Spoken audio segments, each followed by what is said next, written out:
নমস্কার, নিউজ 18 বাংলায় মিমি রয়েছে আপনাদের সঙ্গে। লাগাতার বিক্ষোভ, সেনার চাপ, প্রধানমন্ত্রীর পদ থেকে ইস্তফা দিয়ে তড়িঘড়ি বাংলাদেশ ছাড়লেন শেখ হাসিনা। বাংলাদেশে হাসিনা সরকার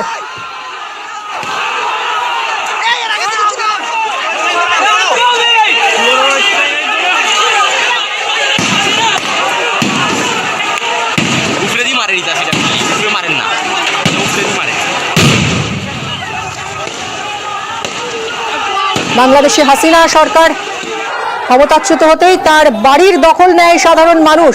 ঠিক এভাবেই পিলপিল করে মানুষ ঢুকে পড়েন বাড়ির ভিতরে, চলে লুটতরাজ।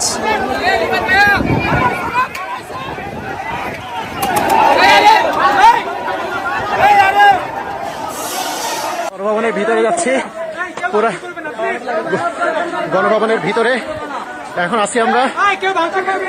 পুরা গণভবন এইটাই ছিল আমাদের, ইনশাআল্লাহ এইখানেই সবকিছু হইতো। এই সেই গণভবন। বঙ্গভবনে ঢুকে পড়ে আন্দোলনকারীরা, উল্লাস, একের পর এক জিনিস লুট করে নিয়ে যায় মানুষ। আমরা গণভবনে যেভাবে শুয়ে আছে, আমাদের দখলে গণভবন, গণভবন আমাদের দখলে, গণভবন আমাদের দখলে। গণভবনের ভিতরে যাচ্ছি, পুরো গণভবনের ভিতরে এখন আছি আমরা। পুরা বাংলাদেশের সংসদ, বাংলাদেশ পার্লামেন্ট, সেখানেও চলল উল্লাস।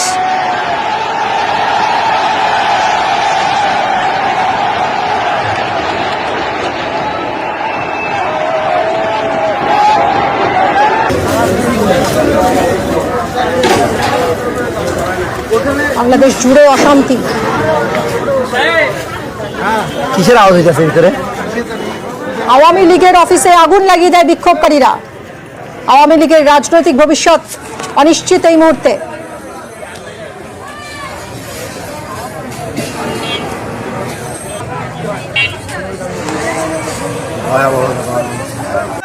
আওয়ামী লীগের অফিসে শুধু ভাঙচুর করে আগুন লাগিয়ে দেওয়াই নয়, মুজিবুর রহমানের স্ট্যাচু ভাঙচুর চলে সেখানে।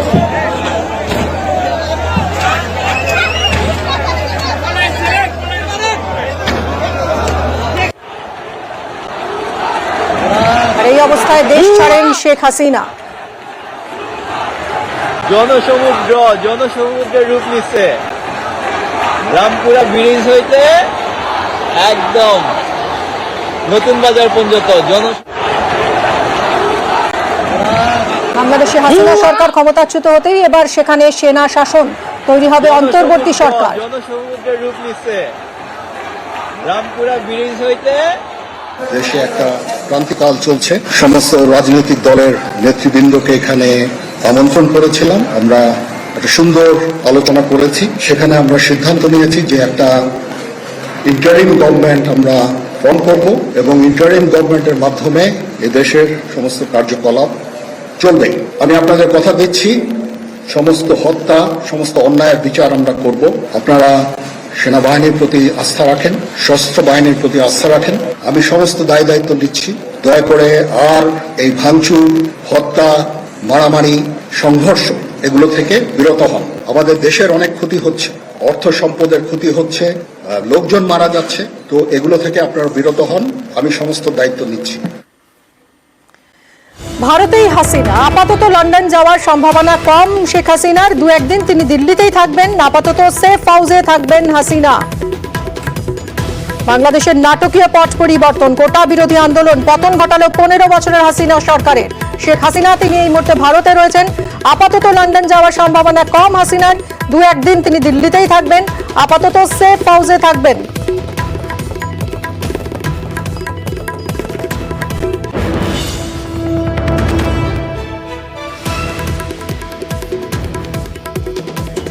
বাংলাদেশ ছাড়ার পর ভারতে শেখ হাসিনা। বাংলাদেশের প্রধানমন্ত্রীর পদ থেকে ইস্তফা দেন হাসিনা। গাজিয়াবাদে হিন্দন এয়ারবেসে হাসিনার বিমান অবতরণ করে। বায়ুসেনার ঘাঁটিতে হাসিনার সঙ্গে সাক্ষাৎ করেন অজিত ডোভাল।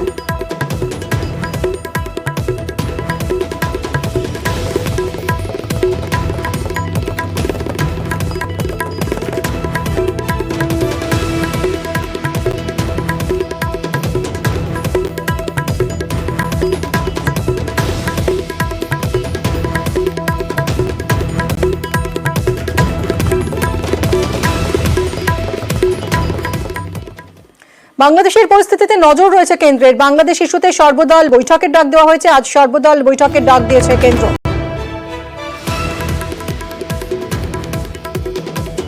আবির আমাদের প্রতিনিধির সঙ্গে কথা বলবো। আবির, এই অল পার্টি মিট নিয়ে কি জানা যাচ্ছে, কারা কারা থাকবেন এই বৈঠকে? বিদেশমন্ত্রী জয়শঙ্কর তিনি গোটা বিষয়টি ব্রিফ করবেন। অবশ্যই রাহুল গান্ধী এবং মল্লিকার্জুন খাড়গে তারা যোগ দিচ্ছেন এবং বাকি রাজনৈতিক দলের যারা প্রতিনিধিরা রয়েছেন তাদের প্রত্যেকেও এই বৈঠকে যোগ দিতে চলেছেন। যেটা জানা যাচ্ছে যে গতকাল রাতেই প্রধানমন্ত্রীর বাসভবনে বাংলাদেশ পরিস্থিতি নিয়ে জরুরি বৈঠক করা হয় এবং তখনই সিদ্ধান্ত গ্রহণ করা হয় যে অত্যন্ত সংবেদনশীল একটি জায়গাতে গোটা বিষয়টি দাঁড়িয়ে রয়েছে। ফলে এই পরিস্থিতিতে দাঁড়িয়ে সর্বদলীয় বৈঠকের মাধ্যমে কেন্দ্রীয় সরকারের ভূমিকা কি এবং কেন্দ্রীয় সরকার কি ভাবনা চিন্তা করছে তা প্রত্যেকের সঙ্গে আলোচনা করবে। এবং যেহেতু প্রতিবেশী রাষ্ট্র হিসাবে বাংলাদেশের সঙ্গে ভারতের সম্পর্ক বরাবরই ভালো, ফলে যে সেখানে যে পরিস্থিতি তৈরি হয়েছে তার প্রেক্ষিতে দাঁড়িয়ে ভারতের কি কাজ এবং কি এই সম্পর্ক বজায় রাখার ক্ষেত্রে তারা কি ভূমিকা নেবে। এবং তার কারণ হচ্ছে যে শেখ হাসিনা তিনি উড়ে এসছেন হচ্ছে দিল্লিতে, তিনি দিল্লিতে একটা সেফ হাউসে রয়েছেন বলে এখনো পর্যন্ত জানতে পারা যাচ্ছে। এবং তার ইউকে উড়ে যাওয়ার কথা থাকলেও সূত্রের খবর এখনো পর্যন্ত তিনি সেখানে যাওয়ার অনুমতি পাননি। এই পরিস্থিতিতে দাঁড়িয়ে ভারতে তিনি রয়েছেন, ফলে ভারতের ভূমিকা কি হতে চলেছে তাই মূলত বিদেশমন্ত্রী জয়শঙ্কর বাকি রাজনৈতিক দলের প্রতিনিধিদের সঙ্গে বৈঠক করতে চলেছেন। কিছুক্ষণ আগেই পার্লামেন্টে জয়শঙ্করের যে অফিস সেখানে এই বৈঠক শুরু হয়েছে বলে আমরা জানতে পারছি। ধন্যবাদ আবির।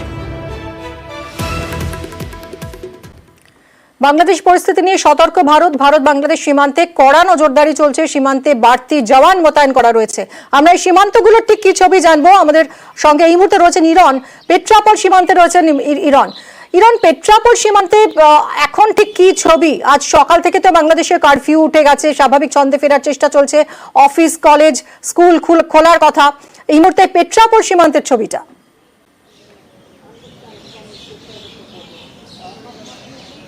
দেখো মিমি, পেট্রাপল সীমান্তে গতকাল যে সিদ্ধান্ত হয়েছে যে এখানে এখন আপাতত অনির্দিষ্টকালের জন্য পণ্য পরিবহন যাওয়া আসার ক্ষেত্রে পুরোটাই বন্ধ রয়েছে। যাত্রী পরিষেবা খোলা রয়েছে, সেক্ষেত্রে বাংলাদেশ থেকে ভারতে যাওয়া বা ভারত থেকে বাংলাদেশে যাতায়াত করা সম্ভব। কিন্তু গতকাল পর্যন্ত যা ছিল তার থেকে সেটা অনেকটাই কমে গেছে। হাতে গোনা কয়েকজনকে সকাল থেকে দেখা গেছে। আমি যদি ছবিটা দেখাই, একদম আমরা বর্ডারের সামনে দাঁড়িয়ে রয়েছি, আমরা দেখতে পাচ্ছি এখানে বিএসএফ মোতায়েন রয়েছে এবং ঠিক বর্ডারের পাশে যেখানে কিন্তু বাংলাদেশের পতাকা উঠছে এবং জাতির জনক মুজিব তার ছবিও দেখতে পাচ্ছি এবং তাদের যে ফোর্স তারাও কিন্তু সেখানে রয়েছেন এবং লিমিটেড কয়েকজন মানুষ, খুব কম সংখ্যক যারা যাতায়াত করেছেন। এছাড়া কিন্তু এই মুহূর্তে যাতায়াতের সংখ্যা একদমই কম। সকাল থেকে বেশ কয়েকটি লরি ভারতে ফিরেছে, যে লরিগুলো কিন্তু যেহেতু তারা গেছিল যে জিনিস পণ্য ওদিকে আনলোড করতে, এখান থেকে বর্ডার এরিয়া থেকে 2 কিলোমিটার দূরে আনলোড করে তারাও কিন্তু একে একে ফিরে গেছেন এবং ইতিমধ্যেই গেট বা বর্ডার কিন্তু বন্ধ রাখা রয়েছে। বিএসএফ এর ডিজি দলজিৎ সিং তিনি আসার কথা বেলা 11টা নাগাদ, এখানে এসে বৈঠক হওয়ার কথা বিএসএফ এর, তার জন্য প্রস্তুতি রয়েছে। আমি যদি তার পরিস্থিতির যে ছবি এইখানে যদি দেখাই, এই জায়গায় এই মুহূর্তে বিএসএফ তারা সতর্ক রয়েছেন, মোতায়েন রয়েছেন এবং এখানকার যে পুলিশ দায়িত্বে রয়েছেন পেট্রাপল থানার, তারাও কিন্তু বিএসএফ এর সঙ্গে কথা বলছেন। বর্ডার চত্বর দূরে কিন্তু নিরাপত্তা যেরকম রয়েছে এবং সেটা আরও আঁটোসাঁটো করা হয়েছে এবং পরিস্থিতির ওপর প্রতি মুহূর্তে নজর রাখা হচ্ছে। তবে এই অঞ্চলের যে ছবি গতকাল সকাল একদমই কড়া নিরাপত্তা ইরন, বুঝতেই পারছি। আরো একটা সীমান্তের দিকে নজর রাখবো এই মুহূর্তে, ফুলবাড়ি। কড়া পাহাড়ে শিলিগুড়ি লাগোয়া ভারত বাংলাদেশ সীমান্ত, ফুলবাড়ি সীমান্ত, সেখানেও বিএসএফ এর কড়া নজরদারি। কি ছবি? পার্থ আমাদের সঙ্গে রয়েছেন সরাসরি। পার্থ,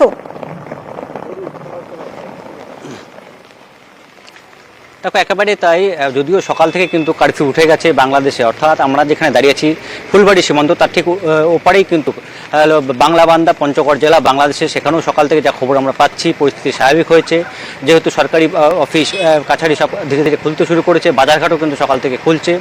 তবে গতকাল বিকেল পর্যন্ত যে ছবি আমরা দেখিয়েছি আমরা এই পঞ্চগড় জেলার, তার ছবি কিন্তু অনেকটাই বদলে গেছে।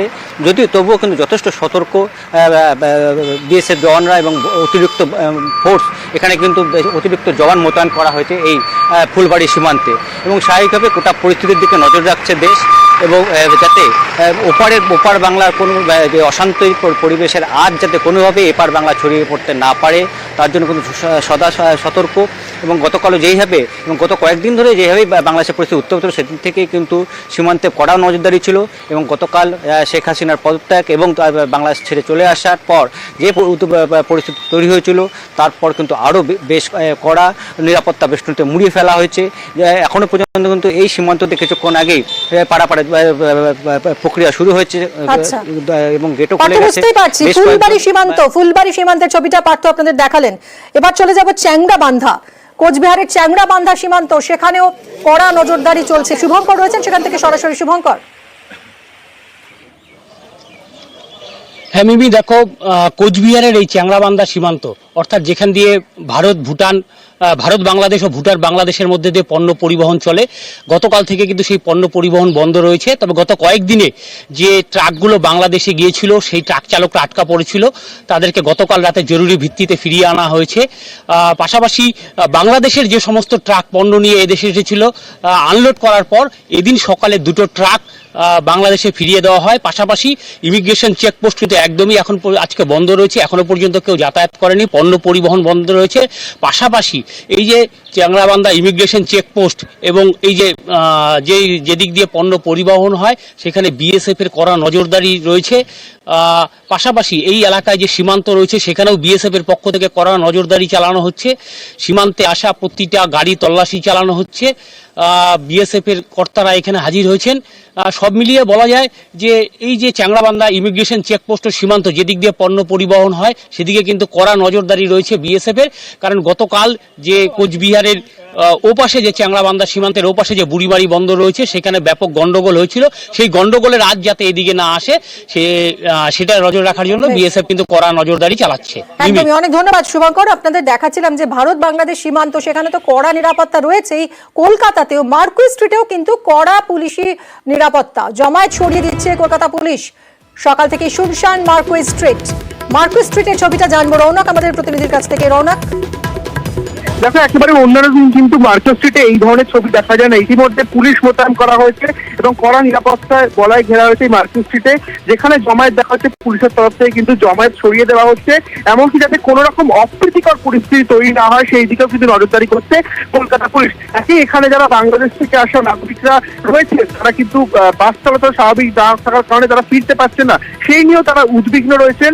এবং যাতে করে এই মার্কেট স্ট্রিটে কোনো রকম অপ্রীতিকর পরিস্থিতি তৈরি না হয়, সেই বিষয়টা সামনে রেখে কিন্তু কলকাতা পুলিশের তরফ থেকে কড়া নিরাপত্তা রাখা হয়েছে। ইতিমধ্যে পুলিশ পোস্টিং করা হয়েছে প্রত্যেকটি মোড়ে, শুধু মার্কেট স্ট্রিটও নয়, মার্কেট স্ট্রিটের পাশাপাশি স্কুল স্ট্রিট, প্রত্যেকটি জায়গাতেই কিন্তু কলকাতা পুলিশের থেকে পুলিশ মোতায়েন করা হয়েছে। মিমি, ধন্যবাদ রৌনক। আমি তো ভীষণ সমস্যায় আছি এখন। আমার পরিবারের পরিজন আমাকে নিয়ে টেনশনে আছে। যে আমার এক ভাই আছে আমার সাথে, ওদিকে আমার ছোটখাটো ব্যবসা বাণিজ্য আছে, সেগুলো তো বন্ধই আছে। হ্যাঁ, আমাকে সারা তো ব্যবসাগুলো মোটামুটি বলতে গেলে আমি যাদের দিয়ে আসছি চালাচ্ছিল, কিন্তু এই কয়েকদিন তো আমার ব্যবসা প্রতিষ্ঠান টোটালি বন্ধ ছিল। তো সমস্যা করছে ভাই, আমরা তো যেতে পারছি না। এখন আমরা যশোরে যাব, কিন্তু যশোরে যাওয়ার কোনো তো সুযোগ আর পাচ্ছি না। কি দিয়ে কি করব, আমরা এই চিন্তায় তো বাঁচতেছি না যে কিভাবে আমরা এখন ফেলবো। এদিকে দেশের অবস্থায় উদ্বিগ্ন বহু বাংলাদেশি যারা এই রাজ্যে রয়েছেন, চিকিৎসা করাতে এসেছেন, চিন্তায় রয়েছেন তারা। যেরকম মোর্শেদ আলম, বাংলাদেশের নারায়ণগঞ্জের বাসিন্দা মোর্শেদ, ফোনে পরিবারের খোঁজ নিচ্ছেন উদ্বিগ্ন মোর্শেদ।